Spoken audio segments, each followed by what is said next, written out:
Takeoff, press 7, 80 knots check.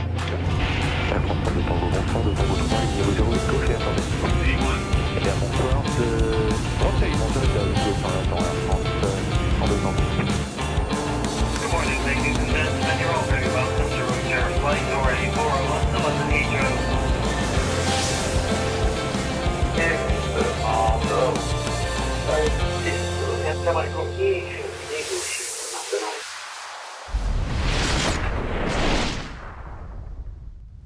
Et bonsoir à toutes et à tous, soyez les bienvenus en ce mercredi soir dans la zone aéro, très heureux de vous retrouver. Zone aéro à 19h30 ce soir, on aime bien varier entre les créneaux horaires. Bienvenue à toutes celles et ceux qui sont sur le chat, il y a déjà du monde. Bonsoir, tout le monde se salue, c'est convivial dans la zone aéro. Free Flight 30 est ici, Badinter 18, Céline qui est là, Aviateur 59. J'ai vu des nouveaux, Burgos Aviation qui est là, bienvenue, bienvenue à vous. Justice AVD, bah voilà, il y a déjà plein de monde qui sont là. Je tiens tout de suite alors, et ben ça commence bien avec un sub. Avec un abonnement et notre ami Free Flight 30 qui a renouvelé son abonnement, qui cumule 5 mois d'abonnement. Bravo, bravo, bravo. Finger Gold qui est là. Bon, tout le monde arrive. Bluepa qui est là aussi. Bon, il y a du monde. Soyez les bienvenus, installez-vous. On est ensemble pour une heure, comme d'habitude dans la zone aéro. Et vous voyez ici en haut nos invités qui sont là. On va commencer par Michel Polaco qui est connecté, vous savez, cette émission lui est dédiée ce soir. Bonsoir Michel, ravi, merci d'abord que tu puisses participer à cette zone aéro et merci d'être là. Michael aussi qui est là. Coucou bonsoir, Michael. Bonsoir. Salut. Salut. Ça se passe bien du côté de l'Espagne ? Très bien, bon. Tout va bien. Ravi de te retrouver. Ravi. Voilà, donc tout le monde, tout le monde salue, bonsoir et bienvenue à vous. Bonsoir Michel, voilà tout le monde. Et bienvenue à Pilot Baptiste qui vient de suivre la chaîne. Merci à toi. Donc l'émission de ce soir, avant de la démarrer, on va rappeler un petit peu toutes celles et ceux qui sont venus depuis quelques temps. Je pense par exemple à Isavia, je vais prendre une liste non exhaustive. Isavia, Remart, The Sentry Honor, Seth Bossu, Champigoun, Flowpilot, Tristan, Burgos Aviation, les ailes arcisiennes qui sont connectées, Pilot Baptiste qui vient d'arriver, bref, voilà, bienvenue aux nouveaux qui sont arrivés. Et alors, je remercie... Pilote Baptiste, pour info, c'est un étudiant à moi, futur pilote EasyJet. Voilà. Et ben voilà, bravo. Petit clin d'œil. Et bien voilà, Baptiste, sois le bienvenu dans la zone aéro. Je remercie aussi Flying Squirrel 77 qui a pris un abonnement avec Prime. Merci de tout cœur. J'en profite pour rappeler que vos abonnements nous permettent de développer le studio mobile pour pouvoir nous déplacer sur des événements et donc de vous proposer une autre forme de contenu. Donc n'hésitez pas à le faire, vous pouvez le faire d'ailleurs gratuitement. Si vous êtes abonné Prime avec l'abonnement Prime, vous vous transformez en Robin des Bois, les amis. Regardez, je vous mets les liens sur le chat. Ça vous permet, avec votre abonnement Prime, de vous abonner gratuitement à la chaîne de la zone aéro. Nous, ça nous soutient. Et en plus, vous prenez les petites pièces dans la poche de Jeff Bezos et vous nous les donnez. Comme ça, on peut développer notre studio mobile, ce qui est plutôt sympathique. Voilà, après, vous faites comme vous voulez. Il y a également des petites pubs pour les gens qui ne sont pas abonnés. Restez pendant cette petite pub, voilà, ça nous soutient aussi. Et puis si vous ne voulez pas de pub, vous prenez un petit abonnement. Ça se passe voilà, là-bas en dessous, sous votre écran. On va parler rapidement du programme aussi, les copains. Et qu'est-ce qui se passe ? Voilà, Burgos Aviation qui a pris un abonnement niveau 1 pour un mois. Merci à toi. Merci beaucoup pour le soutien de la chaîne. Alors, le programme, puisqu'on en parle, ce soir, voilà, Michel est avec nous. On est ravis. La semaine prochaine, on aura également un invité médiatique, si j'ose dire, en la personne de Frédéric Courant. Vous vous souvenez, Fred et Jamid, c'est pas sorcier. Et on parlera avec lui justement des sujets aéronautiques et comment est-ce qu'il préparait tout ça au niveau de l'aviation. C'est la semaine prochaine, c'est à 20h30. Ensuite, petit changement de programme, puisqu'on avait prévu, vous vous souvenez, Nico, qui nous avait parlé d'un pilote d'AWOX, qui est parti en opération, ça arrive. Donc du coup, on va retrouver une personne assez emblématique de l'aviation, notamment pour celles et ceux qui fréquentent Melun-Villaroche. Vous savez qu'il y a un meeting tous les ans. Et on retrouvera Isa Bazin, ça sera le 22 janvier prochain, et on parlera justement des dessous de l'organisation de meetings aériens, donc une autre facette justement des événements aériens. Ensuite, écoutez, on va attaquer le mois de mars, puisque ce mois de mars est bouclé. On commencera avec un petit côté artistique en la personne de Rémi Michelin, qui fait de très belles photos. On en verra quelques-unes, et on parlera d'ailleurs avec lui d'un livre qu'il est en train de préparer sur le 70e anniversaire de la Patrouille de France. Et donc, retenez la date, ce sera le 8 mars prochain. Ensuite, le 15, on aura la chance d'avoir 2 pilotes qui seront avec nous et qui viendront nous parler de leur expérience de pilote, où ça, au Canada. Voilà, ils sont en poste au Canada et ils viendront témoigner un petit peu et donner des conseils, et pourquoi pas, peut-être des pistes ou des informations très utiles à celles et ceux qui voudraient peut-être franchir le pas et aller voler au Canada. Donc c'est le 15. Ensuite, le 22, j'aurai le plaisir, peut-être avec Nico, de vous faire un petit topo. Alors c'est pas un cours au sens propre du terme, mais on parlera d'altimétrie. C'est vrai qu'il y a eu quelques petites questions là-dessus sur le Discord, et on verra, et on refera un petit dossier sur l'altimétrie ensemble. Donc si ça vous plaît, voilà, ce sera un petit peu technique le 22 mars prochain. Et on terminera le 29 avec encore un petit peu d'images, puisque nous retrouverons Maxime Garcia, qui est le fondateur de Spotter, vous savez, les photographes avec des objectifs qui font 1 mètre de long, et qui prennent des photos d'avion. Donc on parlera un petit peu avec lui de tout ça, et peut-être qu'on aura aussi la chance de voir des images, vous voyez, un petit peu. Donc c'est le programme qu'on vous propose pour le mois de mars. Si vous voulez avoir des détails, ou si ça a été un petit peu vite, n'hésitez pas à rejoindre le Discord de la chaîne, voilà le lien, et vous avez dans la rubrique programme à venir, tout est publié. Voilà, je pense qu'on a fait le tour, et on va déposer ensemble le plan de vol de cette émission, c'est parti!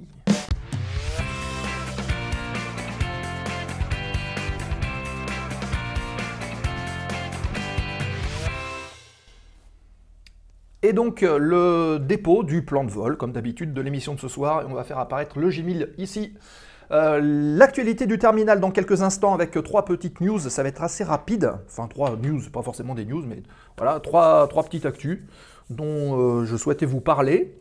C'est dans quelques instants. Ensuite, évidemment, on aura une petite séquence embarquement avec Michel Polaco, qu'on retrouvera avec grand plaisir, et on parlera de plein de choses. Donc déjà, si vous avez des questions au cours de la discussion, si vous souhaitez aborder un sujet particulier, n'hésitez pas à poser vos questions dans le chat, et on va les relayer, et je pense que Michel se fera un plaisir aussi de vous répondre en temps réel, et c'est aussi ça la force de Twitch, c'est de pouvoir interagir justement avec l'émission en cours, et c'est un gros plus. Et on terminera donc cette émission par les 5 dernières minutes avec la séquence remise de gaz fort aux questions pour parler de l'émission en cours, du programme, de plein de choses. Voilà, on ouvre un petit peu et voilà, ce sera en fin d'émission. Voilà pour le sommaire de ce soir. Tout de suite, on enchaîne avec l'actualité du terminal.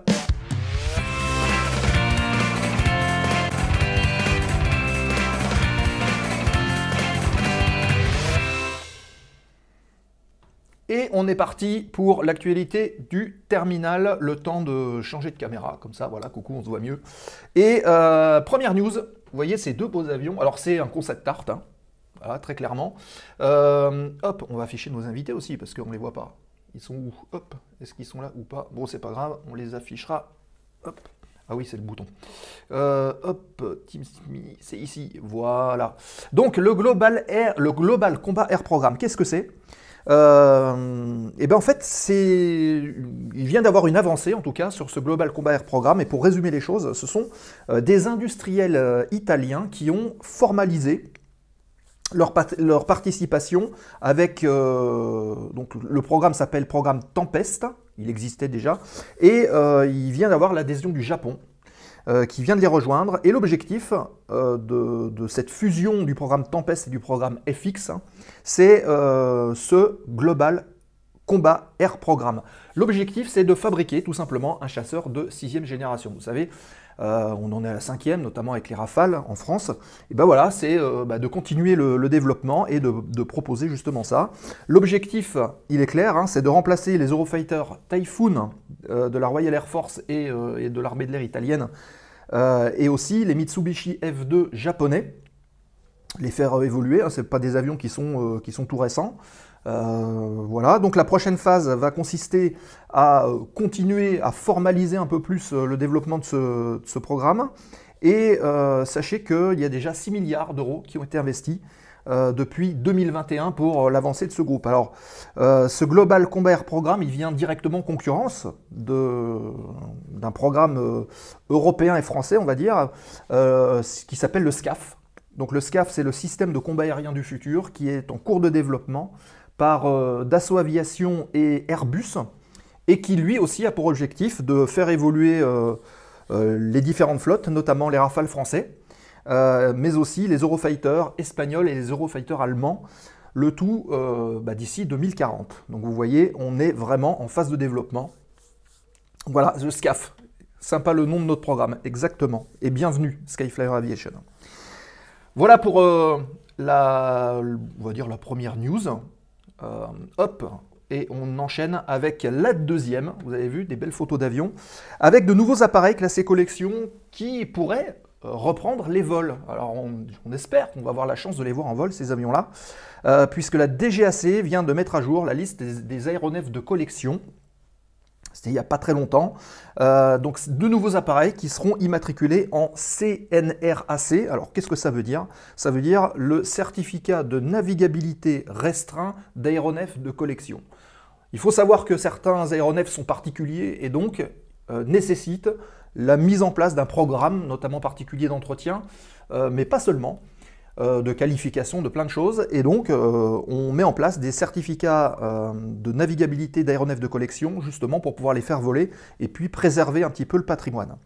Vous voyez à gauche notamment le Transal, hein, puisque voilà, il y a une association qui s'appelle d'ailleurs Génération Transal, qui a repris un des derniers Transal de l'armée de l'air française et qui est en état de vol. Donc celui-là, je pense qu'il y aura assez de facilité à le faire revoler.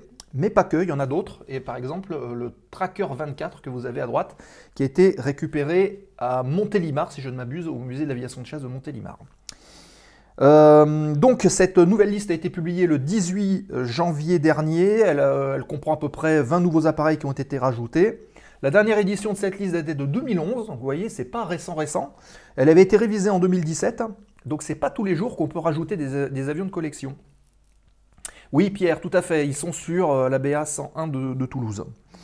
Donc le Transal, Génération Transal, il est prêt à revoler, mais donc il y a d'autres avions qui ont été rajoutés dans la liste. L'Invader A26 qui est en restauration aux ailes anciennes de Corba.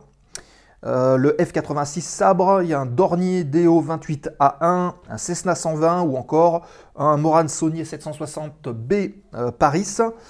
Ou même encore des répliques, puisque dans cette liste on peut trouver des répliques d'avions qui sont reconstruits à l'identique, ou presque en tout cas.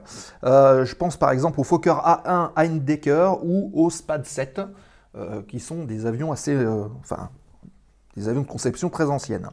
Donc le CNRAC, ce fameux certificat de navigabilité restreinte de collection, il n'est pas distribué et donné comme ça. Il prend en compte la date de création de l'appareil, il prend en compte aussi la production de ces appareils, de leur place dans l'histoire générale, et puis de leur carrière opérationnelle. Donc tout ça est regardé, et derrière, le certificat il est mis ou pas. Voilà, et c'est la DGAC donc, qui publie ensuite ça sur les listes d'attribution. Donc généralement, sur ces CNRAC, l'immatriculation, vous savez, Foxtrot, elle commence par Alpha Zulu, pour montrer que c'est un avion de collection. Voilà en gros pour ces avions qu'on espère revoir dans le ciel très prochainement. Et dernière petite news, la news historique du soir.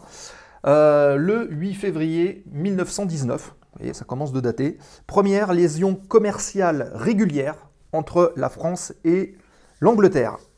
Alors elle concerne non pas un transport de passagers, mais du transport de courrier. Et elle a été réalisée le 8 février 1919 sur cet avion. Alors cet avion, vous voyez en haut à gauche, c'est un Farman F-60 Goliath.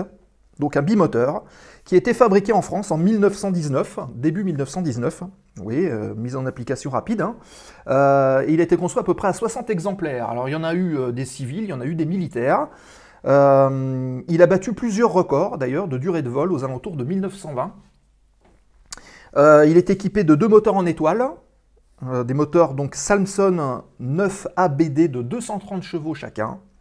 Il avait donc comme équipage 2 pilotes. Alors les 2 pilotes, vous voyez, on le voit sur la petite photo de droite, cette particularité, c'est qu'ils étaient un peu perchés au-dessus de l'avion, au-dessus de la cabine, et ils avaient la tête à l'extérieur. Hein, donc c'est ce qui fait cette forme un petit peu curieuse. Il pouvait emporter 12 passagers sur la version de transport public de passagers. 26 mètres d'envergure, 5 mètres de hauteur, il pouvait évoluer à un plafond de 4000 mètres et il avait un rayon d'action qui n'était pas très grand, 400 km, mais c'était déjà pas mal pour l'époque. Hein. Alors, il était assez reconnaissable, je le disais, avec les 2 petits pilotes qui étaient au-dessus de la cabine. Et si vous prenez la version militaire, elle servait aussi au bombardement, il pouvait embarquer 1000 kg de bombes, ce qui n'était pas rien. Alors cette première liaison de courrier, elle relie Toussus-le-Noble à Kenley, juste à côté de Londres, pour 3h30 de vol à une vitesse moyenne de 150 km/h. Alors retenez que c'était une première liaison commerciale de courrier, mais ce n'était pas la première de l'histoire, puisque pour la petite histoire, la première de l'histoire, c'était le 1er janvier 1914, avec un vol aux États-Unis entre Saint-Pétersbourg et Tampa en Floride, sur un Benoît 14. C'était un avion 2 places, et tenez-vous bien, il y avait un pilote et un copilote, sauf que le copilote, c'était un passager payant. Voilà. Et donc, quelque part, c'est le premier transport public de passagers payants à bord d'un avion, le 1er janvier 1914. Voilà pour la petite parenthèse historique. Si vous avez des réactions, n'hésitez pas, le chat est à votre disposition. Et tout de suite, on retrouve notre invité de ce soir avec un embarquement avec Michel Polaco. C'est parti!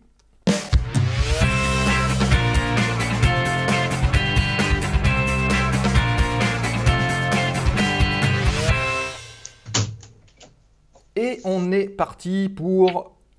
Alors hop, je vais tout de suite... On va se mettre en plus grand, ça sera plus sympa. Voilà. Michel, bonsoir. Encore une fois, merci d'être présent avec nous dans la zone aéro. Est-ce que tu nous entends bien? Tout est OK? Ah, par contre, on ne t'entend pas. Je pense qu'il faut juste réactiver le micro. Il a muté son micro. Voilà. Ouais. C'est normal, on a demandé justement... Voilà, vous m'avez dit de couper mon micro, je l'ai coupé et maintenant je l'ai remis en service. Eh bien, c'est parfait. Bon, on t'entend très bien. Merci beaucoup d'être avec nous pour une petite heure. Hein. On va parler de plein de choses et donc j'en profite pour rappeler dans le chat que si vous avez des questions à poser au cours de la discussion ou du débat, n'hésitez pas à le faire et on relaie évidemment comme d'habitude les questions. Il n'y a pas de souci. Et Michael, pareil, hein, si tu as des questions, on est en train de discuter, on est autour du bar de la zone, donc allons-y gaiement. Avec plaisir. Alors, on ne va pas déroger à la règle. Mon cher Michel, je te propose de mettre un petit timer avec 1 minute qui vont se dérouler. Et en 1 minute, la présentation de Michel Polaco par Michel Polaco. Ah, c'est un exercice auquel je ne m'étais pas préparé. Donc, on va essayer de faire ça rapidement. En 1 minute. Je suis journaliste, je suis aviateur. J'ai écrit une douzaine de bouquins sur l'histoire de l'aviation ou de l'espace. J'ai commencé dans le journalisme en 1966. J'ai fait de la télévision, de la radio, un peu de presse écrite. J'ai pris ma retraite en 2018 de Radio France, où j'ai passé à peu près 40 années, entre Radio France et la télévision de l'ORTF à l'époque. J'ai passé quelques années à Europe numéro 1 aussi. Je suis donc journaliste, j'ai fait pas mal de choses dans ce métier du reportage et puis j'ai dirigé des équipes, j'ai participé à la création de FIP en 1971, à la création de France Info en 1987, j'ai créé la direction du multimédia de Radio France en 1998 sous l'impulsion de Jean-Marie Cavada, et puis j'ai mené en parallèle une vie d'aviateur et une vie de journaliste. Ma vie de journaliste m'a permis de voir et de rencontrer beaucoup de gens, beaucoup de situations. passionnant, mais on y reviendra. Et ma vie d'aviateur m'a permis aussi de voler sur beaucoup de machines, tout en étant moi-même pilote d'avion et d'hélicoptère. Mais j'ai volé sur des tas de machines, j'ai été catapulté sur porte-avions, j'ai dans des AWACS, dans des ravitailleurs en vol. Je vous voyais montrer tout à l'heure un tracker de la sécurité civile. J'ai volé dans le tracker numéro 12 il y a quelques années. J'ai volé en Canadair. Enfin bon, je vais m'arrêter parce que sinon ça va durer beaucoup plus d'une minute. Et je continue maintenant, depuis ma campagne périgourdine où je suis le plus souvent possible, à faire quelques interventions sur l'aviation, sur les questions militaires et stratégiques, notamment l'Ukraine, et puis sur les affaires spatiales lorsque ça se présente. Voilà. D'accord. Ben, très riche présentation. Bravo. Parce que c'est vrai que d'habitude, les gens s'arrêtent un petit peu avant, mais là, nickel. On sent le journaliste, hein, quand même. Hein. Alors, tu parlais justement de ces spécialités aéronautiques, défense. Qu'est-ce qui t'a donné l'envie de prendre cette voie-là et pourquoi pas du journalisme un peu plus général? Alors, on m'a toujours dit, quand on a tout raté dans la vie, on est ou journaliste ou pilote. Donc, j'ai fait les deux. Donc, c'est bien de combiner les deux. J'ai raté mes études et j'ai fini par faire journaliste après avoir été fordéal et plongeur dans un restaurant. Et le journaliste a eu l'occasion, évidemment, de toucher de près à l'aviation. Mais il y avait quand même un élément, un facteur important. Ma marraine, qui s'appelait Paul Holst, était l'épouse d'un constructeur d'avions, Max Holst, qui avait créé la société des avions Max Holst à Reims. Les fameux Broussards. Et qui a construit les Broussards, Super Broussards, etc. Puis qui est parti s'installer au Brésil au début des années 60 et qui a développé pour les Brésiliens, pour la société Embraer, à la création de laquelle il a participé, le premier Embraer, le Bandeirante, puis le Brasilia, et ensuite il est parti continuer à vivre sa vie. Et donc, si vous voulez, moi, toute mon enfance, je voyais les maquettes de soufflerie chez ma marraine, qui était elle-même aviatrice, qui avait volé avec Maryse Bastier dans les années 30, qui avait passé ses brevets de pilote professionnel et de vol aux instruments. Donc, si vous voulez, ça m'avait quand même un peu touché. Mais ce qui m'a permis d'entrer dans ce circuit, c'est tout simplement que lorsque j'étais à Europe numéro 1, je faisais le week-end des missions de surveillance de la circulation routière en avion.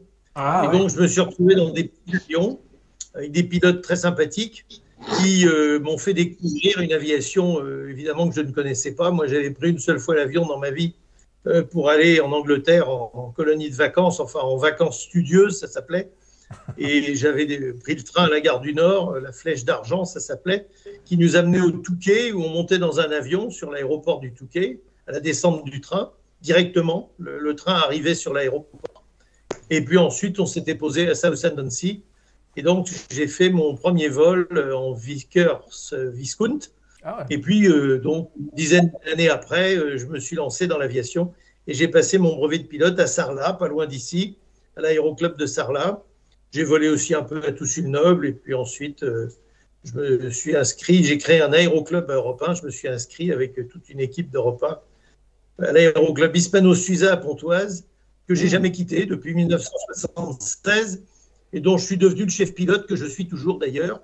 D'accord. Enfin, ça s'appelle maintenant responsable pédagogique. Et c'est un aéroclub qui est le plus grand de France, qui a 33 avions, 500 pilotes, 17 salariés et une équipe d'instructeurs salariés et bénévoles d'une trentaine de personnes, ce qui est quand même pas mal. Donc, ça m'oblige à me tenir un peu au courant de la réglementation et tout ça. Enfin bon, c'est bon, je vais lâcher les rênes. Mais tout ça, ça a jalonné ma vie de journaliste, qui n'avait rien à voir la plupart du temps. Sauf que du fait que je connaissais un peu l'aviation, ben on m'appelait chaque fois qu'il y avait un événement. Souvent, c'était parce qu'il y avait un accident. Donc, je suis un peu devenu une espèce de spécialiste des catastrophes aériennes. Mais heureusement, j'ai eu le plaisir aussi d'être le spécialiste des premiers vols, des salons du Bourget. J'ai fait 2 fois le tour du monde en avion, en Concorde, en Airbus. Enfin bon, voilà, ça a été extrêmement copieux. Mais tout ça, c'est parti, c'est vrai, de ma marraine et des maquettes de soufflerie que j'ai confiées à un musée, qui est le musée de Vraux, pas très loin de Reims, et qui a créé une salle consacrée à Max Holst, et qui donc a remis en état et conserve ces maquettes de soufflerie de Max Holst qui sont uniques. Voilà. D'accord, ok. Ben, oui, Est-ce que tu voles toujours? Et oui, je vole toujours. Je fais toujours de l'avion, de l'hélicoptère. Alors, j'ai des licences professionnelles, mais vu mon âge, j'ai 74 ans maintenant. Donc, évidemment, je n'exerce plus du tout d'activité professionnelle. Mais j'ai, pendant un temps, volé pour une société du Bourget, dirigée par un de mes amis, sur Falcon. Et puis, j'ai volé pour une autre société, ici les Moulineaux, qui s'appelait Eli-France, pour un autre propriétaire, enfin directeur, avec qui je suis devenu très ami. Et donc, j'ai volé pendant 12 ans sur hélicoptère pour Eli-France, sur différentes machines. Voilà, ça, c'était mon activité professionnelle d'aviateur pilote. Je n'ai jamais été spationaute, même si j'ai de très bons copains astronautes et cosmonautes. Notamment Jean-Loup Chrétien, Michel Denini, etc., qui sont des très très bons amis. Et puis sur le plan militaire, eh bien, les hasards de la vie ont fait que je n'ai pas fait de service militaire, que j'en ai été exempté à titre que je croyais provisoire, mais en fait ça s'appelait psycho. Et c'était en 68, il y avait un peu trop de candidats pour être militaire, donc quand quelqu'un n'avait pas l'air tout à fait doué pour la fonction, on l'éliminait. Et j'ai découvert quelques années après, en étant auditeur à l'Institut des hautes études de la défense nationale, que j'avais en fait été exempté à titre psychologique.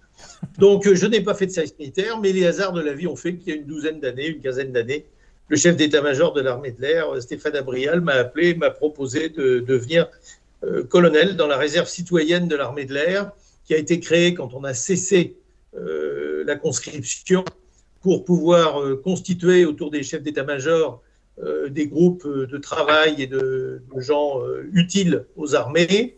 On a créé une réserve citoyenne.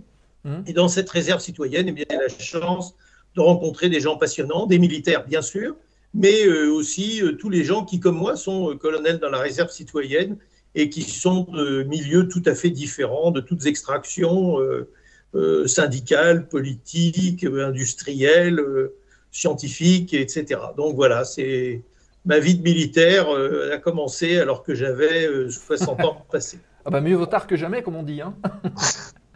Il y a quelques Absolument. questions qui sont dans le chat. Avec la première, alors vous volez sur quelle machine? Je pense que c'est aujourd'hui, voilà, à l'heure actuelle. Alors aujourd'hui, je ne vole plus que sur des monomoteurs. Alors ma single pilote engine m'autorise à voler sur tous les monomoteurs de moins de 1000 chevaux, ce qui me suffit largement. Bon, j'ai volé sur des bimoteurs, j'ai volé sur Falcon, donc j'ai volé sur des biréacteurs. Mais aujourd'hui, je ne vole plus que sur des Robins, des Cessna, beaucoup de Cessna, puisque dans mon club, sur 33 avions, il y a 28 Cessna, mais enfin, il y a aussi 3 Robins et puis 2 Piper, un J3 et un PA-19, qui sont des avions très amusants. Et puis, je fais toujours de l'hélicoptère et évidemment, je suis descendu en gamme parce qu'aujourd'hui, toutes les heures de vol que je fais, je me les paye tout seul. Je ne vole pas pour les autres, donc à leurs frais.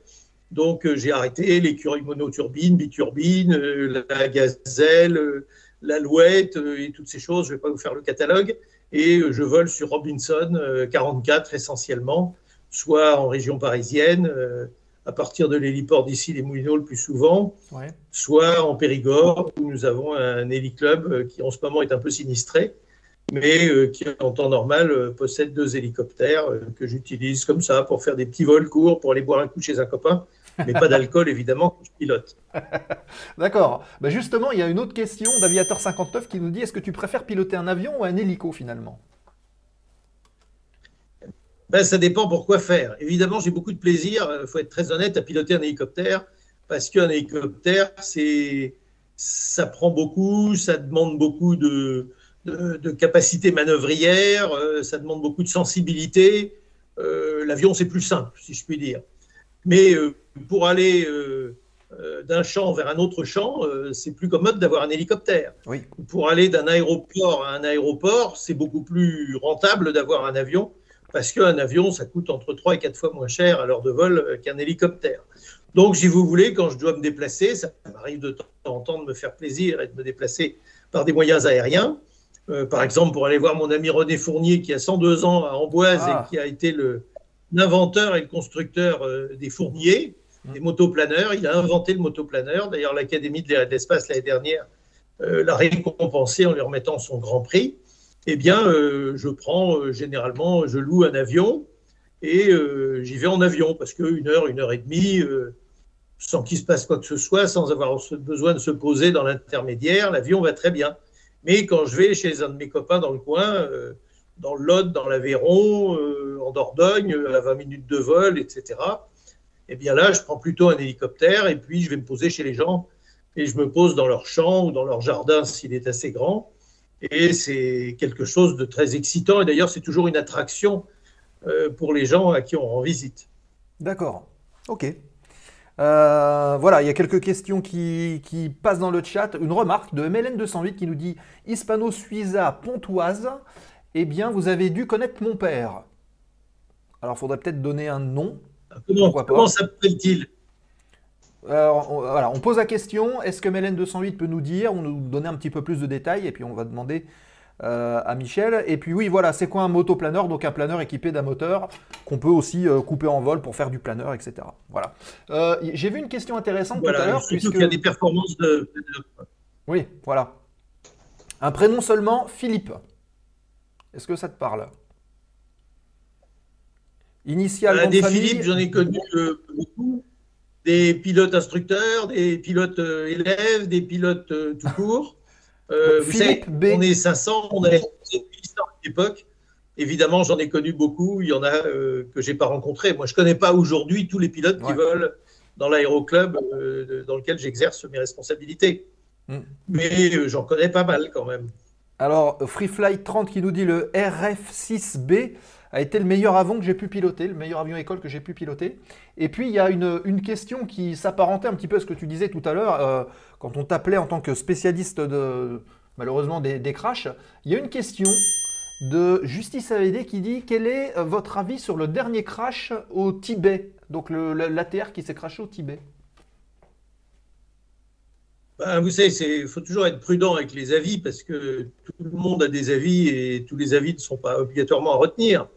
Mais de ce que j'ai vu de cet accident, ça s'est produit en approche par des conditions météorologiques moyennes et je pense qu'il y a eu un problème de maîtrise et de contrôle du vol. Voilà. Ouais, d'accord. Ok. Ah non, pas aujourd'hui, mais au début, aujourd'hui, mon père nous regarde du ciel. Ah oui, d'accord, donc c'était il y a quelques temps, donc pour MLN208 qui nous parlait de son papa. Ok, très bien. Alors, on parlait tout à l'heure de toute l'avancée de ton parcours, on va dire, en radio. Est-ce que, comment dire, qu'est-ce que tu as pu tirer justement de cette expérience en radio au niveau, enfin pas au niveau du pilotage parce que c'est pas directement lié, mais au niveau humain, est-ce que ça t'a apporté des choses ou pas? Est-ce que tu as pu initier des collègues? Est-ce que certains collègues t'ont amené autre chose au niveau de l'aviation? Alors oui, on peut dire qu'il y a eu à un moment donné un véritable croisement entre mes activités de journaliste tout court et d'aviateur, parce que lorsque s'est vraiment posé la question des facteurs humains et de la responsabilité des équipages dans les accidents, on a dans un premier temps, la tradition c'était que c'était la faute du pilote et puis c'était très simple. Quelquefois, bon, c'était flagrant que c'était un problème technique, mais presque toujours on mettait ça sur le dos des pilotes. Et puis quand on est passé à l'aviation commerciale de dernière génération, avec des avions extrêmement automatisés, on a compris assez vite qu'on mettait entre les mains des gens, des pilotes, des machines extrêmement complexes et que pour pouvoir les utiliser, même s'il y avait beaucoup d'aide au pilotage, il fallait énormément de maîtrise, de connaissance de ses propres capacités, Donc, il fallait être capable de prendre en compte ce qu'on appelle le facteur humain, qui a été assez bien défini dans les années 70-80 par les Anglais, un monsieur qui s'appelle Reason, par les Américains et puis par les Français ensuite. Vous vous souvenez peut-être de toutes les crises qu'il y a eu au sujet de l'A320 lorsqu'il est sorti, parce que c'était un avion qui était résolument moderne et qui... Pardon ? Je disais le fameux épisode où on a supprimé le 3e pilote du cockpit, qui a été déterminant, effectivement. Ouais. Alors, on dit que ça a été déterminant, mais en fait, ce n'est pas tout à fait vrai. Ça, c'était vrai sur le plan politique et syndical.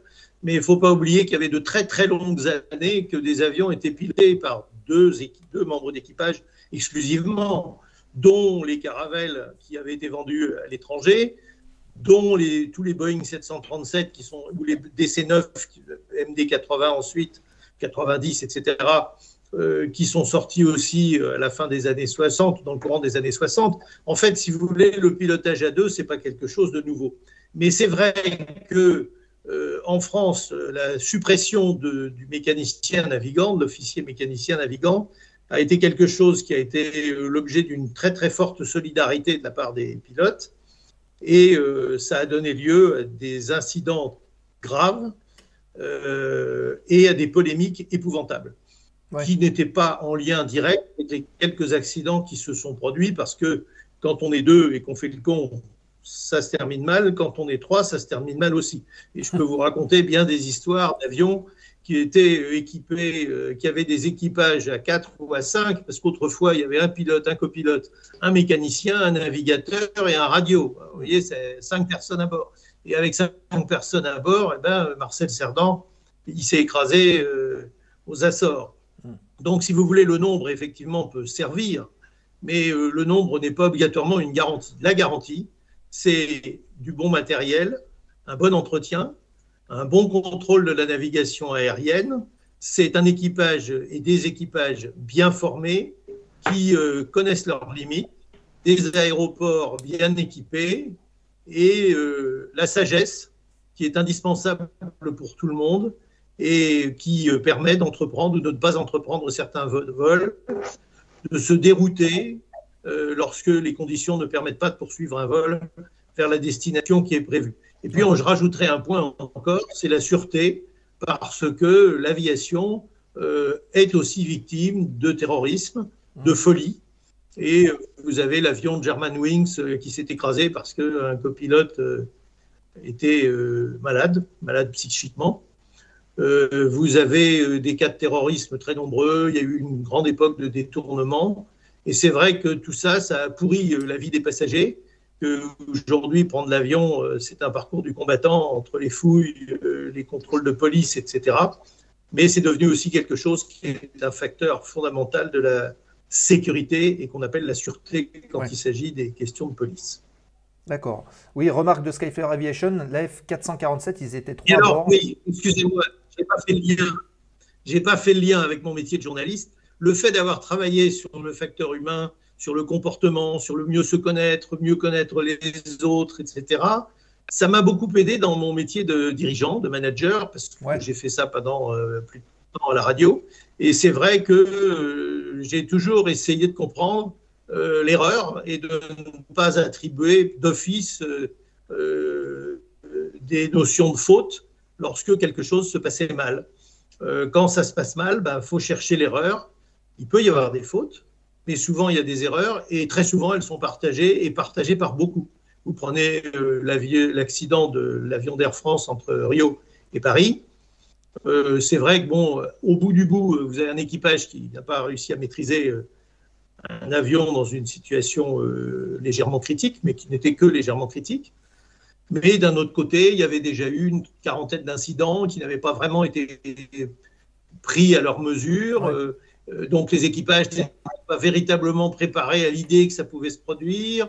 Donc des pilotes un peu jeunes, même s'ils ont beaucoup d'heures de vol, ils n'ont jamais rencontré tellement de problèmes parce que ça marche très bien en général. Et lorsque ça se produit, on peut avoir un comportement qui n'est pas adapté. Donc si vous voulez, la formation, c'est quelque chose d'important. L'analyse des vols, c'est très important. de tout incident, il faut arriver à fabriquer de la sécurité. Et dans une vie professionnelle, dans tous les métiers, d'ailleurs, il y a beaucoup de pilotes qui servent dans des entreprises quand ils quittent le métier de pilote, surtout les pilotes militaires. Oui. Eh bien, dans toutes les entreprises, on a besoin d'avoir des gens qui sont capables de raisonner sur comment améliorer le travail, comment le rendre plus sûr, plus efficace. Et il faut chercher les causes. Et les causes, elles sont très souvent partagées. Alors justement, tu parlais de formation et je pense que ça va intéresser Michael aussi, hein, avec son rôle de formateur. Qu'est-ce que tu penses aujourd'hui des formations professionnelles actuelles telles qu'elles sont dispensées dans les ATO, dans les écoles? Ben, mon école est un ATO, c'est même un ATO 2. Hein.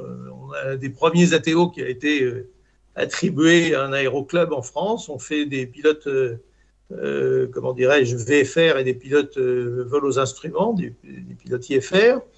La formation qui est délivrée dans les ATO ou qui est délivrée aujourd'hui, évidemment, elle est beaucoup plus performante qu'elle ne l'était il y a 30 ans, il y a 40 ans, il y a 50 ans. On prend beaucoup de choses en compte. Donc on peut dire que la formation globalement est bonne, elle est beaucoup plus lourde, elle est beaucoup plus complexe. Moi je suis instructeur, je suis examinateur, je vois bien comment ça se passe dans l'école où j'exerce ou dans d'autres écoles, puisque ça m'arrive d'aller faire passer des examens ou des contrôles dans d'autres écoles. Je crois qu'on peut dire que la formation est bonne. Maintenant, il y a un souci quand même, c'est que cette formation, elle est très rapide, elle est très courte. Aujourd'hui, on met en place droite dans un avion de ligne qui transporte 200, 300, 400 passagers, des pilotes qui ont entre 200 et 300 heures de vol, quelquefois tout juste 200 ou 250 heures de vol. Et très honnêtement, dans les avions modernes, avec l'équipement qu'il y a, avec toutes les aides qu'il y a, eh bien, on peut faire quelques milliers d'heures de vol parfois sans avoir rencontré un vrai problème. Ouais. Autrefois, les pilotes qui volaient dans les basses couches sur des avions à piston ou à turbopropulseur passaient leur temps à traverser des orages, de la grêle, de la neige, des vents difficiles, à faire des atterrissages dans des conditions complexes et difficiles. Disons que la vie était dure tous les jours et dès le départ. Et donc, le pilotage s'apprenait sur le tas. Il y avait beaucoup d'accidents, c'est vrai. Et le pilotage s'apprenait sur le tas. Aujourd'hui, il y a beaucoup moins d'accidents, mais en même temps, on peut trouver des pilotes qui ont quelques milliers d'heures de vol en place droite, voire en place gauche dans un avion, qui n'ont jamais eu une panne de moteur. Ouais. C'est un moteur CFM 56 qui équipe les Boeing 737 ou les Airbus 320, enfin les LiPix pour les nouveaux modèles. Ça peut vivre sous une aile d'avion pendant 50 000 heures sans être démonté. Faut rapporter ça à l'avion Farman dont vous parliez tout à l'heure, qui faisait Paris-Londres. D'ailleurs, je vous précise qu'il y avait 12 passagers dans ce premier vol dont vous parliez tout à l'heure. Avec le courrier. C'était le premier vol de... Oui, il n'y avait pas que du courrier, il y avait 12... Oui, absolument. Ça a été la première ligne régulière de passagers entre Paris, Toussaint-Noble et l'Angleterre. Et j'ai perdu le fil de ce que je voulais dire. Oui, non, dites-moi, rappelez-moi ce que je vous disais, j'ai perdu le fil. Les 50 000 heures sous oui, voilà. 37. Les moteurs de ces avions-là, à l'époque, ils faisaient 50 heures. Hispano-Suiza est devenu un constructeur de moteurs d'avion pendant la guerre de 14 parce qu'ils ont gagné un concours avec un moteur, le fameux moteur Hispano, qui avait réussi à tenir 30 heures sans casser. 30 heures sans casser. C'est comme ça qu'il a été choisi pour équiper le SPAD, qui est devenu aussi le SPAD de Guinmer, le fameux SPAD de Guinmer. 30 heures, aujourd'hui 50 000 heures. Donc, si vous voulez, dans sa vie, un pilote de ligne, depuis 10 ans, 20 ans, 30 ans, peut ne jamais avoir eu une vraie panne de moteur. C'est donc quelque chose qui devient une surprise quand ça vous arrive, parce que vous le faites à l'entraînement au simulateur de vol, mais en réalité, vous ne le faites jamais, parce que ça ne vous arrive jamais. Quelquefois, vous avez l'huile qui est un peu chaude, alors on décide d'arrêter un moteur, mais on décide de l'arrêter dans des conditions de confort, etc., importantes. Donc, si vous voulez, voilà, les pilotes aujourd'hui ont beaucoup plus de mal à accumuler de l'expérience, de la complexité du vol. Et du reste, on a dit qu'on allait leur faire refaire de l'aviation légère, des décrochages, un peu de voltige, des atterrissages difficiles par vent de travers, du vol en montagne. Moi, je fais du vol en montagne. Je vais tous les ans me faire un stage, je vais au mois de mars. j'en fais un peu plus, mais tous les ans, au mois de mars, je me fais une semaine de stage de vol en montagne. Eh bien, je fais ça avec des gens de la sécurité civile qui, tous les ans, eux aussi, font leur stage de vol en montagne. Ils vont se poser sur ski, sur des pistes enneigées, sur des glaciers, sur des altisurfaces. Et c'est difficile parce qu'il faut lutter contre les vents en altitude avec des avions qui ont très peu de défense, très peu de puissance. Voilà, on a besoin, pour aujourd'hui être un bon pilote de ligne ou un bon pilote militaire, d'avoir vécu des choses un peu difficiles, parce que ça n'arrive jamais, mais quand ça arrive, il faut être prêt. Et c'est très difficile d'être prêt. Ok, donc il y a ce côté humain, justement, où il faut être prêt. Et il y a une question, justement, dans le chat de Céline qui demande, est-ce qu'on est prêt aujourd'hui, peut-être pas pour les pilotes, mais aussi surtout pour les passagers, à l'avion sans pilote, l'aviation sans pilote? Alors ma réponse est clairement non. On n'est pas prêt à l'aviation sans pilote. C'est-à-dire que les constructeurs savent construire des avions sans pilote, sans aucune difficulté, et ça fait très longtemps. C'est que le premier avion sans pilote a volé dans les années 30, donc ce n'est pas d'aujourd'hui. Mais aujourd'hui, c'est vrai que on sait, chez Boeing, chez Airbus, chez Embraer, chez Bombardier, etc., on sait fabriquer des avions qui peuvent décoller, se poser, sans intervention humaine aucune. Mais voilà, le pilote, c'est quand même une intelligence, des capacités d'initiative, des capacités d'analyse. Si vous voulez, ça nous amène au débat un peu sur l'intelligence artificielle. Vous pouvez mettre toutes les machines que vous voulez avec tout le talent qui est possible. À un moment ou à un autre, il peut se passer quelque chose qui n'a rien à voir avec ce qui est programmé. Alors, on a programmé des ripostes à toutes les pannes, des ripostes à tous les événements qui peuvent se produire. Mais s'il se produit autre chose, eh ben, la machine, elle ne sait pas faire. Le pilote, avec son intelligence, sa capacité d'initiative, son sens humain, il est capable de faire beaucoup de choses. Et du reste, les constructeurs d'avions qui savent faire des avions, comme je vous l'ai dit, sans pilote, décident tous que, en fait, ce seront des avions pilotés, avec généralement 2 pilotes à bord, un pilote aux commandes et un pilote qui sera aux commandes pour les phases critiques ou l'atterrissage et le décollage et qui ira se reposer entre les deux. Ce sera le cas du Falcon 10X que Dassault est en train de mettre au point. Ce sera le cas des prochains avions qui sortiront chez Airbus ou chez Boeing. Et l'Airbus 350, qui est une petite merveille, qui est le dernier né de chez Airbus, c'est un avion qui est aujourd'hui capable de ce que je vous disais, mais qui est quand même prévu pour être piloté avec des êtres humains à bord. Et je pense que les passagers, dont je fais partie, n'ont absolument pas envie de monter dans des machines qui sont pilotées du sol ou programmées du sol par des gens qui ne partagent pas leur sort. Ouais. Moi, je veux que mon pilote soit à bord et qu'il partage mon sort. Voilà. D'accord. Bah voilà, c'est intéressant, c'est une dimension humaine qu'on ne prend pas forcément en compte. Et ouais, c'est vrai que c'est intéressant comme argumentation.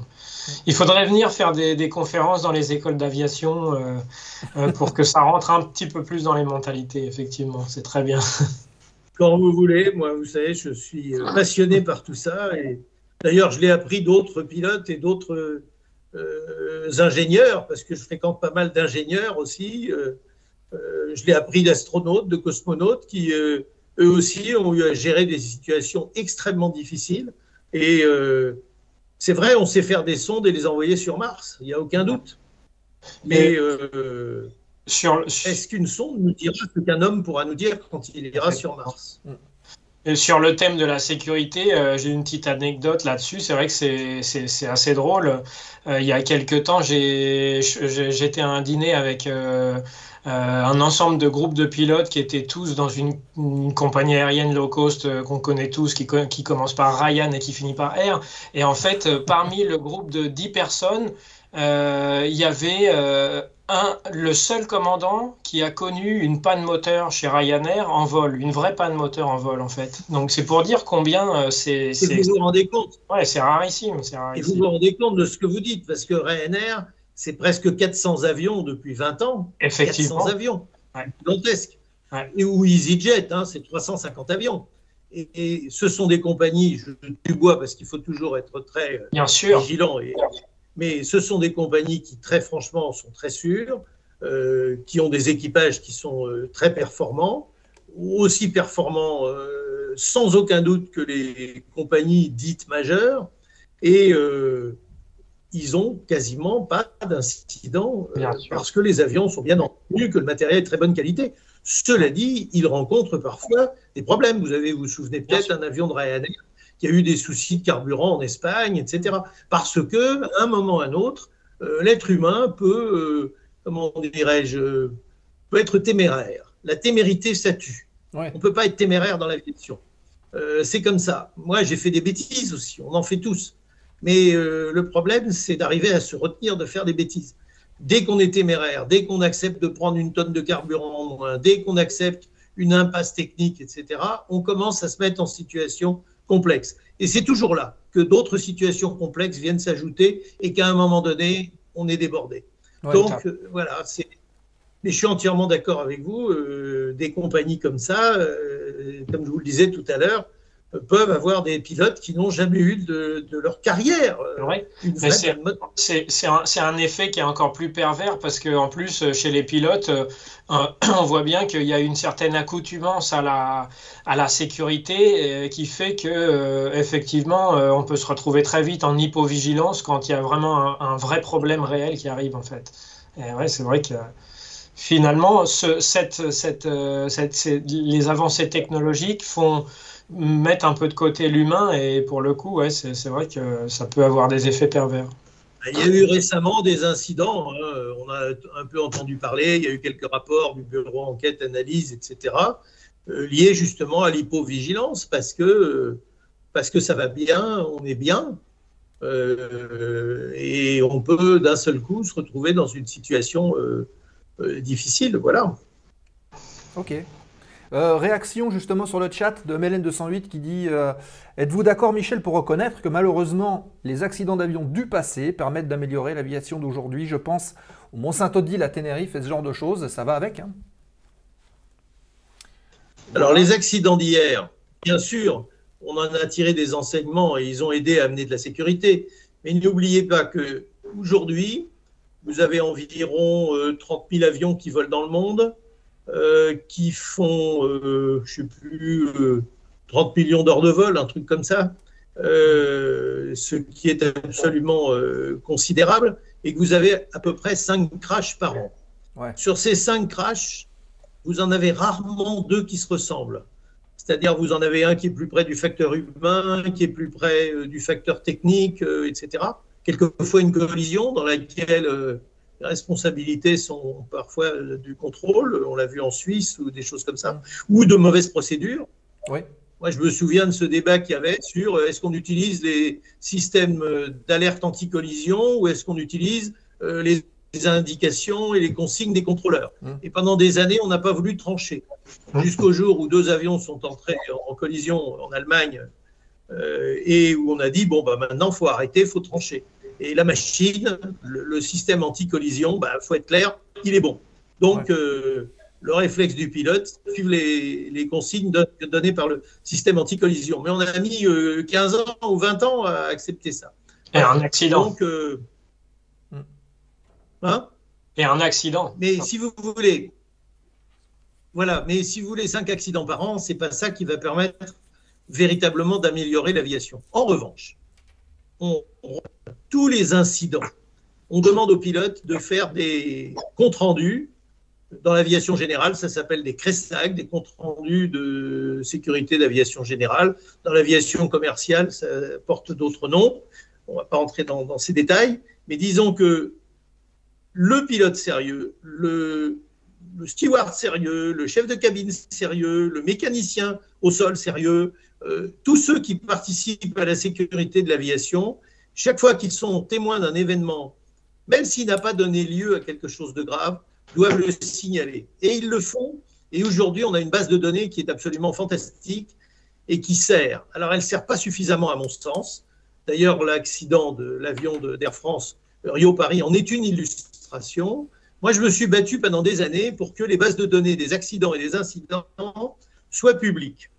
Ouais. Et évidemment, les administrations à tous les niveaux étaient opposées à ça, les compagnies aériennes aussi, parce qu'on disait, si les journalistes savent, ça va faire de la mauvaise publicité.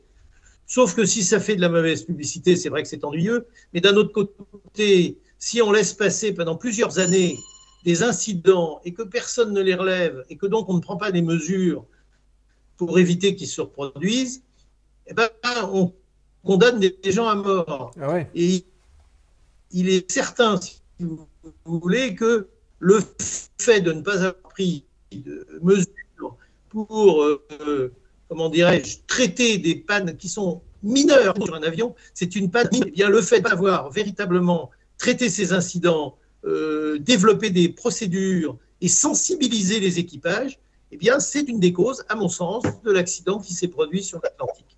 Oui, d'accord. Ok, bah c'est très clair. Une autre question qui va avec, d'ailleurs, qui est posée par Justice AVD, qui dit quelle sera l'avancée majeure, alors on peut penser aux équipements, la sécurité, à tout ça, de l'aviation ces prochaines années? Écoutez, je crois qu'il n'y a pas beaucoup de questions à se poser là-dessus. La grande avancée de l'aviation, sous l'impulsion des constructeurs notamment, mais sous l'impulsion des écologistes et des États, ça va être une aviation qui va devenir extrêmement propre et très peu polluante en termes de bruit, etc. L'aviation fait déjà régulièrement beaucoup de progrès chaque fois qu'on passe d'une génération d'avions ou de moteurs à une autre génération. Mais c'est vrai qu'on peut faire mieux, qu'on peut toujours faire mieux, mais qu'on peut faire mieux.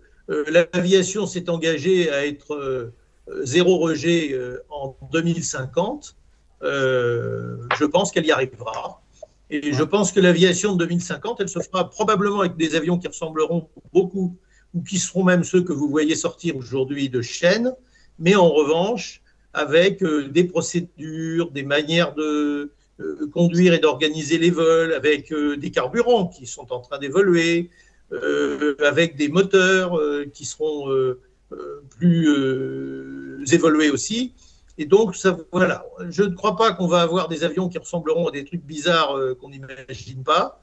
Je crois qu'on aura des avions qui ressembleront assez à ce qu'on voit aujourd'hui, mais je pense qu'ils vont être très très propres, beaucoup plus propres, et je pense qu'ils seront aussi de plus en plus sûrs, parce que c'est vrai qu'on travaille quand même beaucoup sur le facteur humain et qu'il y a de plus en plus de pilotes ou de gens qui participent à l'aviation, parce qu'on met toujours tout sur le dos des pilotes, mais c'est des mécaniciens, c'est des agents de piste, etc., qui se perfectionnent, qui font beaucoup mieux leur travail, qui sont beaucoup moins négligents, qui vraiment prennent les choses au sérieux. Et c'est ça qui permet d'éviter les accidents. Oui. Et bien justement, la prochaine question, elle est un peu en lien avec ce qu'on vient de dire sur l'aviation propre. Justement, que pensez-vous, c'est Céline qui la pose, que pensez-vous de l'aviation bashing actuel? Bon, je pense de l'aviation bashing exactement la même chose que de tout un tas de conneries que l'on entend sur des quantités de questions scientifiques et techniques, avec tout un tas d'experts autoproclamés, qui parfois d'ailleurs, hélas, sont des ingénieurs, et qui n'ont absolument aucun sens. L'aviation bashing, ça n'a aucun sens. Quand vous voyez Greenpeace qui fait de la publicité pour son agence de voyage, parce qu'il vous propose de vous faire des vacances touristiques sans prendre l'avion, bon, c'est très bien, c'est marginal et c'est minable, parce que ça n'a aucun sens. Donc ça veut dire qu'on ne va pas au Mexique, on ne va pas aux États-Unis, on ne va pas en Afrique, on ne va pas en Amérique du Sud, on ne va pas en Asie, on ne traverse pas les océans, etc. On ne va pas ressortir les paquebots. Et d'ailleurs, n'oubliez pas que les bateaux qui sont sur la mer aujourd'hui, tous les cargos, tous ces trucs-là sont 1000 fois plus polluants que les avions. Donc, non, on ne peut pas se passer de l'aviation, on en a besoin. Les êtres humains ont envie de bouger, de découvrir le monde, ils ont besoin de se rencontrer. Plus ils se rencontrent et plus on peut dire qu'il y a des chances pour qu'ils vivent en paix. Et je crois que vivre en paix, c'est quand même la grande finalité de ce siècle et de notre humanité. Et donc, on a besoin de se revoir, on a besoin de se rencontrer, on a besoin de voyager, on a besoin de découvrir le monde et on a besoin de l'avion. Donc, il faut simplement traiter ça de manière raisonnable, exactement comme il faut traiter le problème de l'énergie nucléaire de manière raisonnable. Il y a beaucoup de sujets comme ça qui doivent être traités de manière raisonnable. Et je trouve qu'il est bien triste que la parole soit très souvent donnée aux crétins. D'accord. Oui, ben voilà, c'est dit.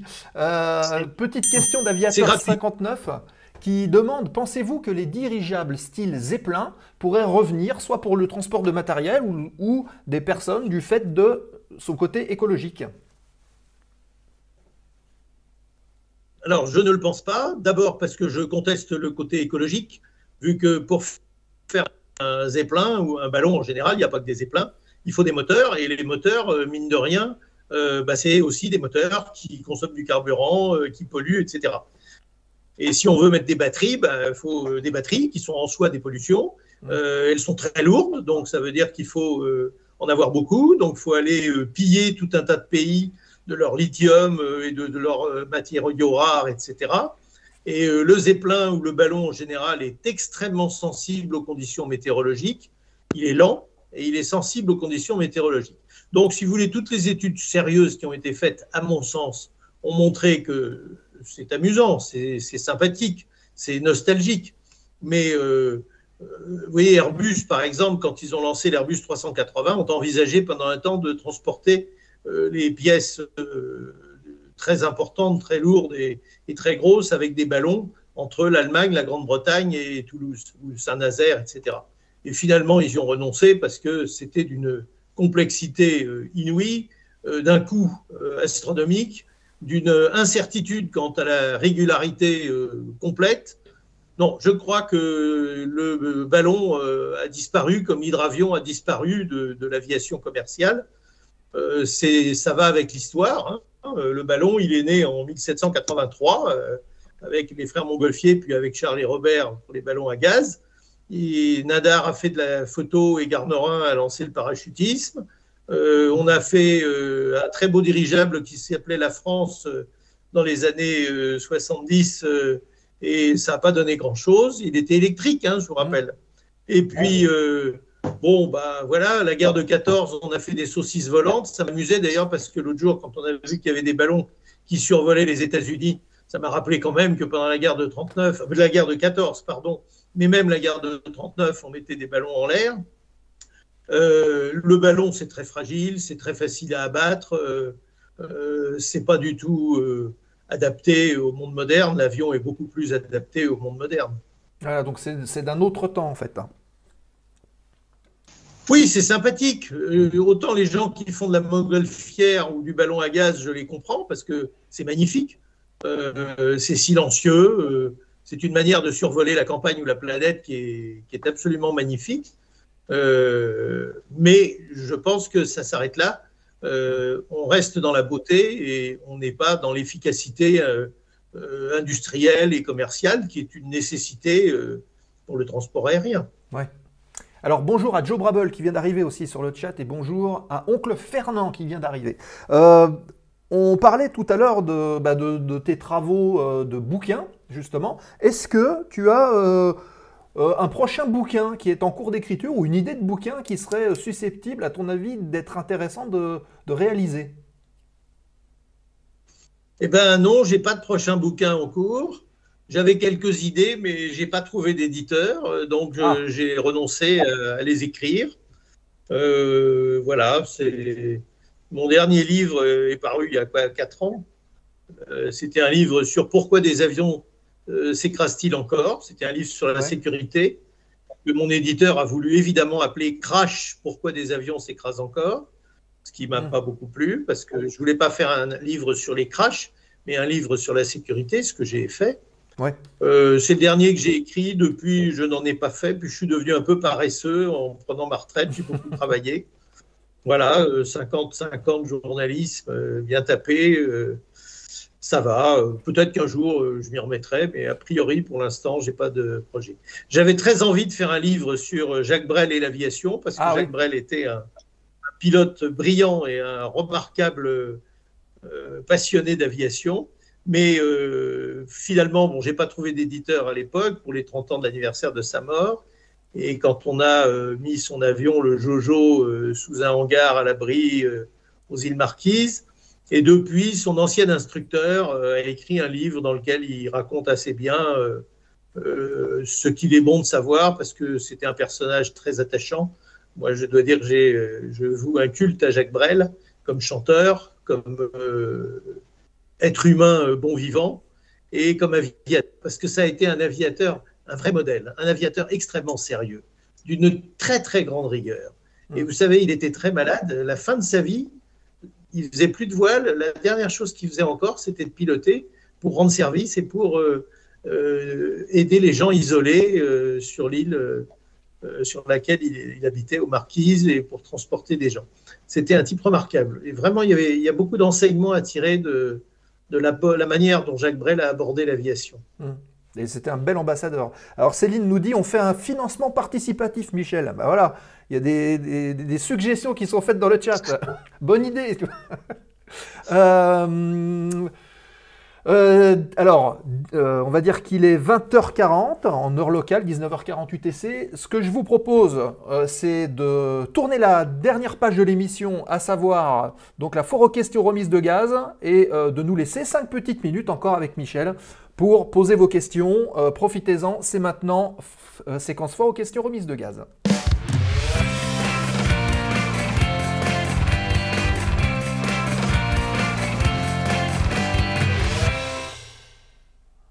Et la dernière petite séquence foire aux questions, remise de gaz. Alors j'ai vu que Jurden, notre modérateur, a posté régulièrement au cours de l'émission tes liens, notamment sur les réseaux sociaux, avec ton Twitter, avec ton site internet. Et d'ailleurs, il demandait, est-ce qu'il y a d'autres endroits où te suivre que sur Twitter et ton site internet? En fait, quand j'ai le courage et quand j'ai le temps, mes quelques chroniques que j'écris encore, etc., je les mets sur LinkedIn et sur Facebook.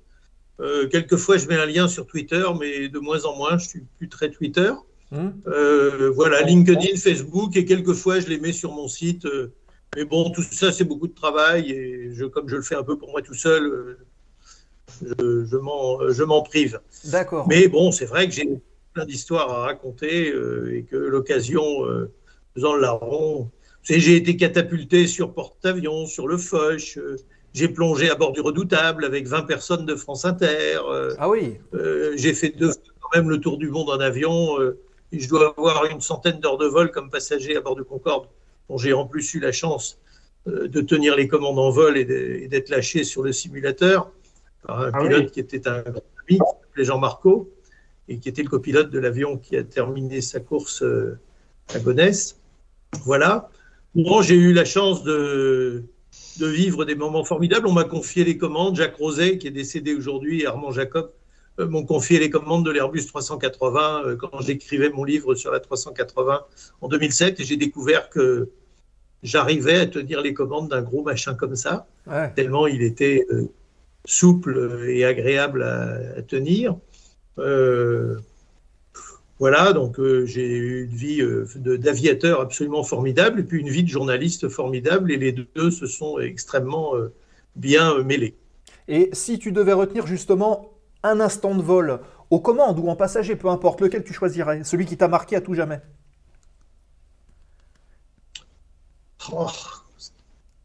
Évidemment, être catapulté sur un porte-avions, très sincèrement, c'est un truc assez fabuleux. Et à ponter, bien sûr, parce qu'il faut revenir. Ça, c'est un truc assez fabuleux. Mais d'un autre côté, passer 48 heures dans un Airbus 340 et décoller du Bourget pour aller à Auckland, rester 3 heures à Auckland et revenir, et faire de la radio pendant 48 heures sur France Inter et sur France Info, ça a été un événement formidable. J'étais avec mon copain Gérard Guyot, avec Bernard Ziegler, avec Pierre Beau, avec Jean-Marie Mathios, avec Nick Warner. Enfin, on avait un équipage qui était magnifique, absolument magnifique.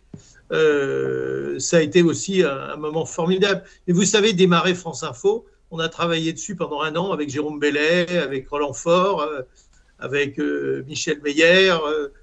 On a démarré une radio qui aujourd'hui est une radio qui marche bien, à un moment où personne ne croyait que ça avait une chance d'arriver, et à un moment où c'était Europe 1, la radio de l'info, et où finalement Europe 1 a perdu sa place sur le piédestal, et démarrer France Info, mais même FIP, ça a été des aventures magnifiques. Donc, vous savez, j'ai volé en Alpha Jet, en Mirage 3, j'ai volé, je ne sais plus dans quoi, j'ai oublié, enfin, je ne sais pas, il n'y a pas un moment, si vous voulez, c'est un ensemble formidable. Quand je me retourne, je dis, voilà, j'ai eu la chance formidable que ce métier me permette tout ça. Et d'ailleurs, plusieurs fois, j'ai été sollicité pour entrer dans le transport aérien comme pilote, et à chaque fois, ou comme communicant, parce qu'on m'a proposé plusieurs fois aussi de devenir communicant dans des entreprises industrielles. Et à chaque fois, je me suis dit, le journalisme m'ouvre des portes fantastiques. J'ai été dans le ciel, sous la mer, à la surface de l'eau. J'ai rencontré des gens extrêmement divers. Vous savez, j'ai fait une chronique avec Michel Serres pendant 14 ans sur France Info. Ça a été un bonheur inouï de le côtoyer, de devenir son ami. Je le voyais toutes les semaines. On a passé des moments formidables ensemble. J'avais embauché à France Info quand j'étais directeur comme chroniqueur pour chroniquer avec moi, mais j'avais embauché Yves Coppens aussi, qui était un type formidable et qui était passionnant à écouter. J'ai été très ami avec Robert Merle. Vous voyez, ça n'a rien à voir, mais bon, pour moi, c'est le Périgord, c'est Fortune de France, c'est un écrivain majeur avec qui j'ai eu des échanges absolument formidables. Et d'ailleurs, c'est en sous-marin qu'on a fait connaissance, parce que quand j'ai organisé la plongée pour France Inter, en direct pendant 2 jours sur l'antenne de France Inter, la Marine nationale m'a proposé d'emmener Robert Merle, qui venait d'écrire un livre sur la dissuasion nucléaire. Ah oui. Et donc, on a passé 2 jours ensemble sous l'eau, en plongée.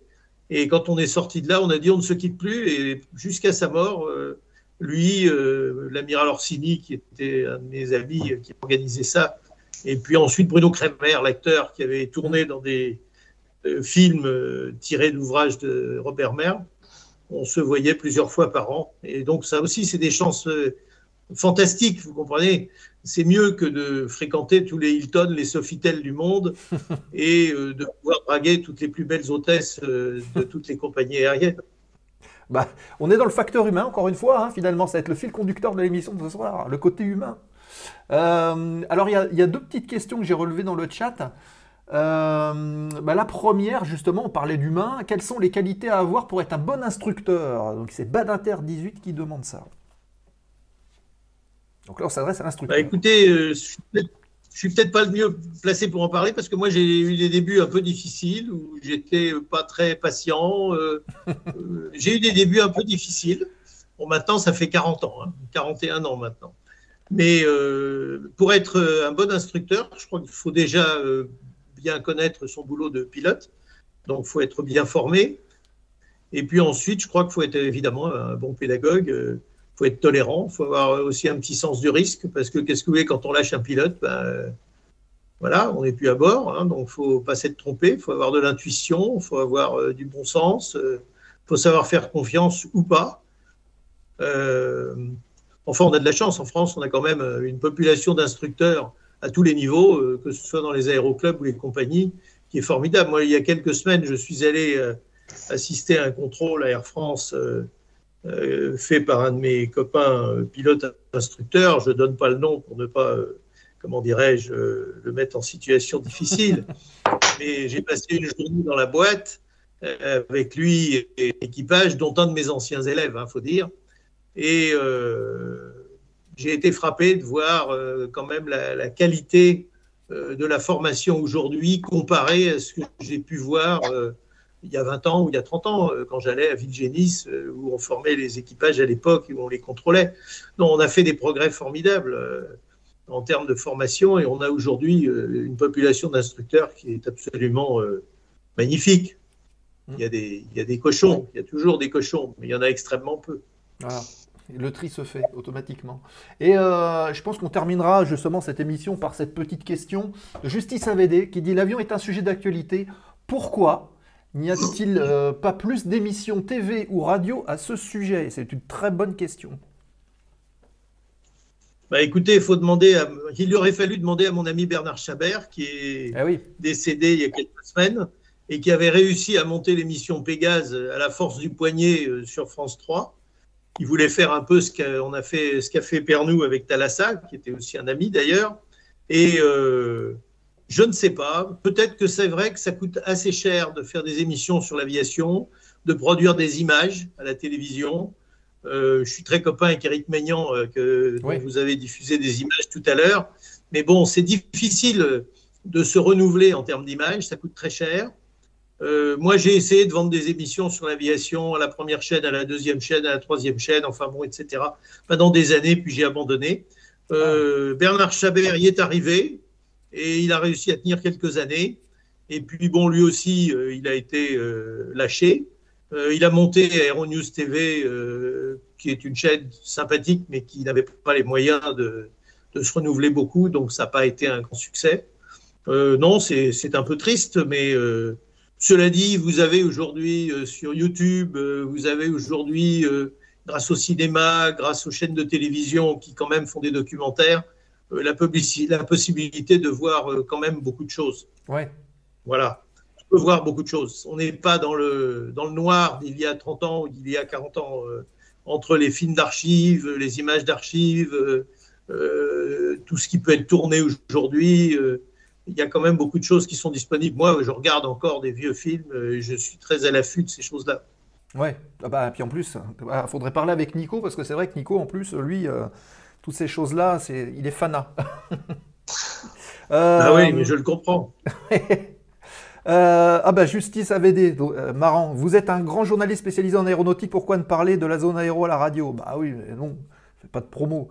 Mon entretien d'embauche. Mais je ne parle plus à la radio. Pardon? Je ne parle plus à la radio. Oui, voilà. Je ne parle plus à la radio. Je ne fais plus de radio, pour ainsi dire. Si j'ai une émission de radio qui est prévue sur RTL au mois de mars, mais sinon les radios pour lesquelles je travaillais autrefois ne me font plus signe. Et puis, bon, c'est exceptionnel qu'une radio m'appelle. Non, je fais encore un petit peu de télévision.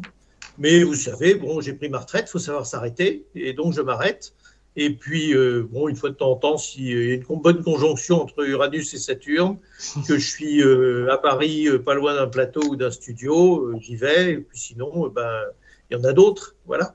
D'accord. Bon, voilà, il y en a qui demandent les dates pour qu'on vous suive sur RTL. Ah bah oui, mais là, il va falloir suivre, les amis. Hein. Alors, écoutez, je n'ai pas en mémoire, mais je pense que c'est le 21, ça va être le 20 ou le 21 mars que je dois faire l'émission de Flavie Flamand. Okay. Enfin bon, j'ai été sollicité il y a quelques jours, hein, je ne l'ai pas encore faite. Donc, je ne sais pas, ils peuvent l'annuler aussi. La dernière fois, d'ailleurs, qu'on l'avait prévu, ça avait été annulé. D'accord. Voilà. Ah ouais, donc, voilà. C'est pas très important. Je vais vous dire, ma vie aujourd'hui, c'est mon feu de cheminée, c'est mes copains en Périgord, c'est mes copains à Paris, c'est mon aéroclub, c'est ma famille, mes amis. Voilà, c'est ma pratique encore de l'aviation. Ma vie est bien pleine. Vous ne pouvez pas savoir à quel point on peut être occupé quand on ne travaille plus. Voilà, d'ailleurs, ça m'amuse de voir ceux qui retraite. Moi, j'ai travaillé jusqu'à 70 ans. Je suis débordé depuis que je ne travaille plus. Quelque part, le travail, c'est du repos. Ça organise la vie d'une certaine manière, mais c'est un autre tempo, c'est sûr. Et on peut travailler beaucoup. Hein. Moi, dans mon boulot, je faisais des journées très, très, très longues. Mais bon, quand on fait un boulot qu'on aime, ça n'a rien à voir. Ouais, hein, c'est pour ça. être honnête, voilà.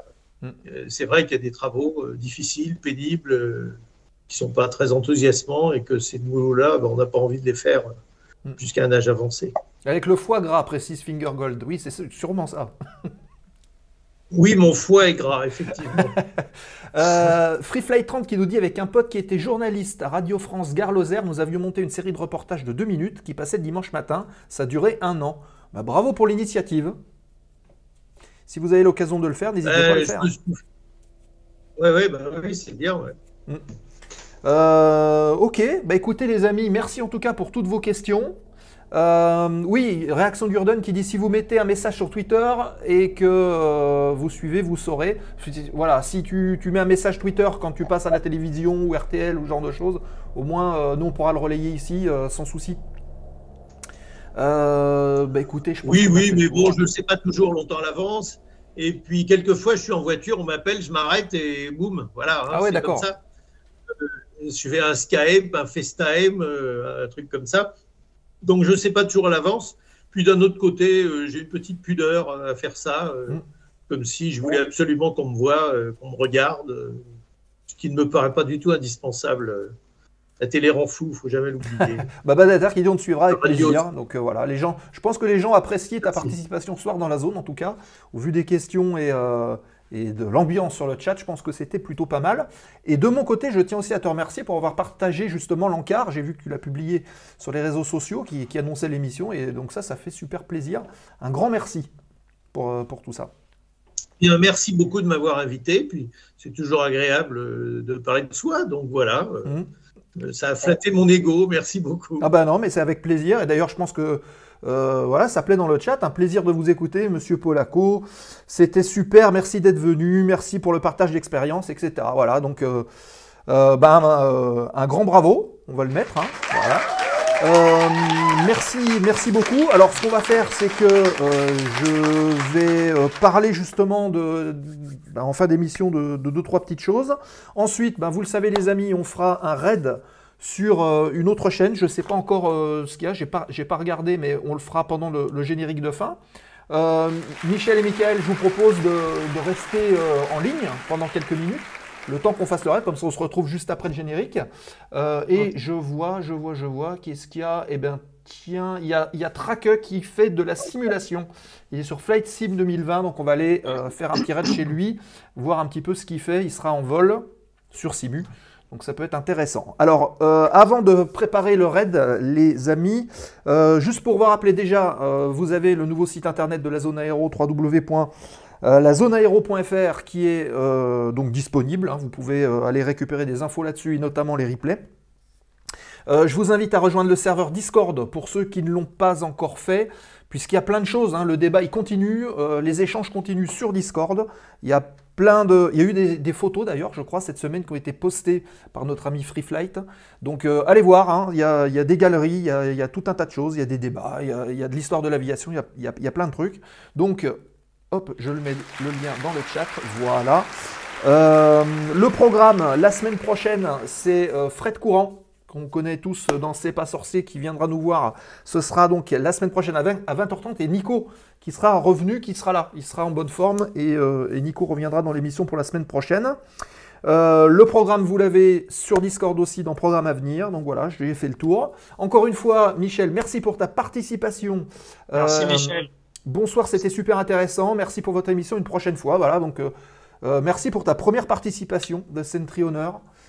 C'est cool, génial le nouveau site. Merci. Voilà, donc tout le monde est content. À très vite, j'espère, dans la zone aéro sur RTL. Voilà. Et Nico aussi qui était là. Merci Michel, très bonne soirée à toi. On se retrouve dans un instant hors générique. Michael aussi. Et puis, quant à nous, on se donne rendez-vous la semaine prochaine, 20h30 dans la zone aéro avec Fred Courant. D'ici là, portez-vous bien, fly safe, hein, comme on dit dans l'aviation. Générique, et restez avec nous le temps du raid pour nous aider à soutenir la chaîne. Et on bascule chez Trake. Bonne soirée à toutes et tous, bye bye.